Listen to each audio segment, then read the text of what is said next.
Hi everyone, welcome to our channel. So Emmanuel ప్రభంజనం అబ్బా, అసలు ఇమాన్యుయల్ని చూస్తుంటే ఎంత మందికి నచ్చింది. అసలు ఆ జుట్టు గురించి ఏమన్నా చెప్పాడు ఆ బిగ్ బాస్. అంత షార్ప్ బుర్ర ఉన్న వాళ్ళకి జుట్టు ఎలా ఉంటుంది అంట.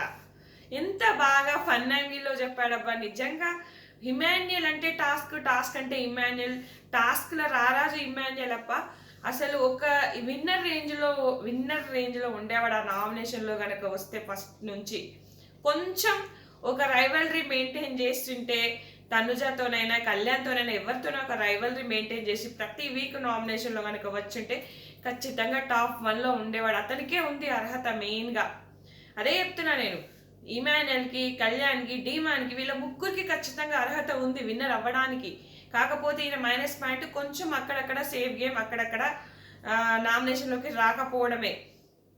అసలు ఎంత బాగుంది ఆయన జర్నీ చూస్తుంటే. నిజంగా ఒక అమ్మ అనే బాండ్ కొత్తగా ఉంది ఈ సీజన్లోనే. అమ్మ అయినా నాన్న అయినా సంజన గారితో ఇమాన్యుయల్ చేసిన ఫన్ కానీ, ఆ ఎమోషనల్ కానీ, అది నాకైతే చాలా బాగా నచ్చింది అబ్బా. అసలు నిజంగా ఇమాన్యుయల్ అనేటోడు ఎక్కడో ఉండేటోడు, ఏదో అతనికి ఇట్లా వంట చూడు గాశాన బలం బాలేక వచ్చాడు అన్నట్టుగా అట్లా అయిపోయిందబ్బా. నిజంగా ఒక విన్నర్ రేస్లో ఉంటే ఎంత బాగుండేది. కరెక్ట్ పర్సన్కి వెళ్ళేది కదా అనిపిస్తుంది. ఆ నామినేషన్ ఏంటో, ఆయన ఎందుకో ఎవరు చేయలేదు.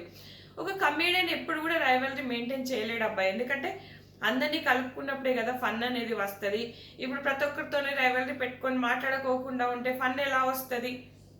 ఆ టాస్కులు కూడా అబ్బా, టాస్కులు ఎట్లా అర్థం చేసుకుంటాడు ఇమాన్యుయల్.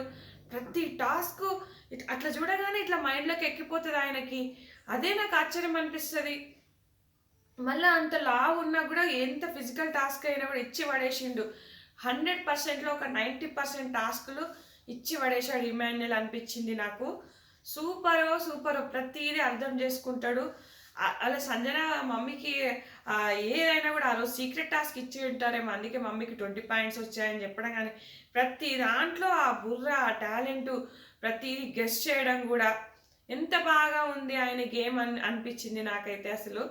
సో ఈ నామినేషన్లోకి రాకపోవడం వల్ల ఆయన ఎక్కడో వెళ్ళిపోయాడు అనిపించింది. బిగ్ బాస్ పొగిడే ప్రతి మాట, నువ్వు కమెడియన్గా వచ్చావు, నిజంగానే నువ్వు హీరోగా బయటకు వెళ్తావు అన్నట్టుగా చెప్పాడు. ఒక హీరో అయ్యేవాడు నామినేషన్లో ఉండుంటే, ఖచ్చితంగా ట్రోఫీ తీసుకునేవాడేమో అనిపించింది నాకైతే.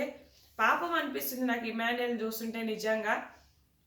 బట్ వచ్చిన వాళ్ళంతా టాప్ 1లో పెట్టారు, కానీ ఇమ్ము కూడా అనుకుంటున్నాడు మేబీ విన్నర్ అవుతాడు అని అనుకుంటున్నాడేమో. మరి ఎలాంటి సస్పెన్స్ జరగబోతోంది, ఓటింగ్ కూడా అటు ఇటు జరుగుతోంది.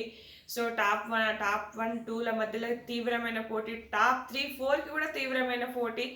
ఇక సంజన గారంటే ఇంకా పడుతుంది ఆమెకు కూడా, కానీ ఇంకా ఓకే, ఇంకా 5th ప్లేస్, ఇంకా ముందుకైతే రాదు.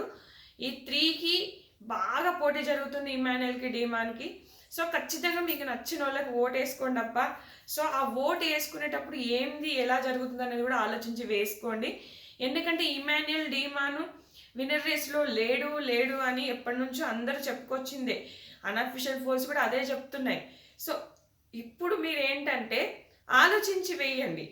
సో ఇప్పుడు తనుజాకి ఫ్యాన్ బేస్ నుంచి, అలాగే అక్కడ ఇక్కడెక్కడి నుంచో కర్ణాటక నుంచి కూడా బాగా ప్రమోషన్స్ జరుగుతున్నాయి.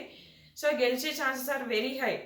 సో ఇప్పుడు మనము ఇమాన్యుయల్ కానీ, డీమాన్ కానీ విన్నర్ అవుతాడని చెప్పేసి ఓట్లు స్ప్లిట్ చేసుకోవద్దని నేను చెప్పను. మీరు ఆలోచించుకోండి, మీరు మైండ్ పెట్టండి. ఇప్పుడు మీకు నచ్చిన వాళ్ళకు ఓటు వేసుకోండి, కానీ మీరు ఇక్కడ మీరు కొట్టుకొని ఎక్కడో అనర్హురాలు అయితే విన్నర్ చేయకండి అబ్బా. నా దృష్టిలో 100% తనుజ విన్నర్కి అర్హురాలు కానే కాదు. నేను 100% డ్యామ్ షూర్ చెప్తా. ఎందుకంటే ఆమె కన్నా అర్హులైన వాళ్ళు చాలామంది ఉన్నారు. సో వాళ్ళకి వేసుకునే ప్రయత్నం చేయండి, బాగా ఆలోచించండి. ఎవరికి వేస్తే ఇప్పుడు విన్నర్ అవుతారు, ఎవరికి వేయకపోతే ఒక కామనరా, ఒక సెలబ్రిటీయా ఏంటి అనేది మీరు ఆలోచించుకోండి.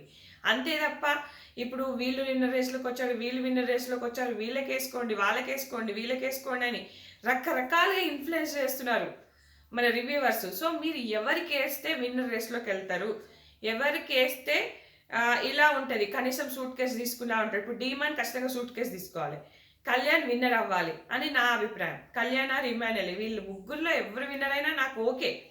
కానీ నేను చెప్పేది ఏంటంటే మీరు కొట్టుకొని ఆమె ఎక్కువ చేతిలో పెడతారా అని డౌట్ వస్తుంది నాకు, నిజంగా చెప్తున్నా. ఇదే డీమాన్కి బిగ్ బాస్ అన్యాయం చేసిండు, ఇదే కళ్యాణ్కి బిగ్ బాస్ అన్యాయం చేసిండు. ఇమాన్యుయల్కి కూడా కొంచెం నామినేషన్లో పడకపోవడం అతను చేసుకున్నదేలే, కొంచెం రొల్లు పెట్టుకుని రైవల్రీ మెయింటైన్ చేసింటే ఖచ్చితంగా నామినేషన్లోకి వచ్చేటోడు. సో కళ్యాణ్ని చాలా రకాలుగా తొక్కారు బిగ్ బాస్, ఎందుకంటే ఇప్పుడు 2 వారాల నుంచి స్క్రీన్ స్పేస్ లేదు, ఏమీ లేదు. ఆ క్యాప్టెన్ అయినప్పుడు కూడా నువ్వు ఏదో షూ చూపించిన వాళ్ళ క్యాప్టెన్ అయినవని, అలాగే అమ్మాయిల పిచ్చోడే రకరకాల నిందలు మోసాడు. సో అది కూడా క్లారిటీ లేదు. డీమాన్కి కూడా ఫస్ట్ నుంచి ఎలివేషన్ లేదు, డీమాన్కి కటౌట్లు ప్రోమోలు ఏవీ లేవు. కానీ తనుజకి ప్రతి ప్రోమో తనుజదే, నెగిటివ్ ఆర్ పాజిటివ్, ప్రతి స్క్రీన్ స్పేస్లో ఉంది, ప్రతి ప్రోమో వాడింది, సెలబ్రిటీ. సో ఆమెకు విన్నింగ్ అవసరమా లేదా అనేది కూడా మీరు ఆలోచించుకోండి. ఎవరు విన్నర్ అయితే బాగుంటుందని కూడా ఆలోచించుకొని ఓట్స్ వేసుకోండి ఫ్రెండ్స్. నేను క్లియర్గా చెప్తుంది. సో ఇమాన్యుయల్ కూడా మంచి వ్యక్తి, మంచి పర్సన్, కాకపోతే ఏంటంటే నామినేషన్లోకి రాకపోవడం వల్ల లాస్ అయ్యాడు, డీమాన్కి ఎలివేషన్స్ రాకపోవడం వల్ల లాస్ అయ్యాడు. కళ్యాణ్కి తనుజకి ఫస్ట్ నుంచి ఓట్ బ్యాంక్ ఉంది కాబట్టి ఆ ఓట్ బ్యాంక్ని అలవాటైన వాళ్ళు మళ్ళీ వేరే వాళ్ళకి విన్నర్ రేస్లోకి వచ్చాడని చెప్తే నమ్మకండి. సో మీరు ఎవరికి ఓట్ వేసుకోవాలో వాళ్ళకి ఓట్ వేసుకోండి ఫ్రెండ్స్. Thanks for watching.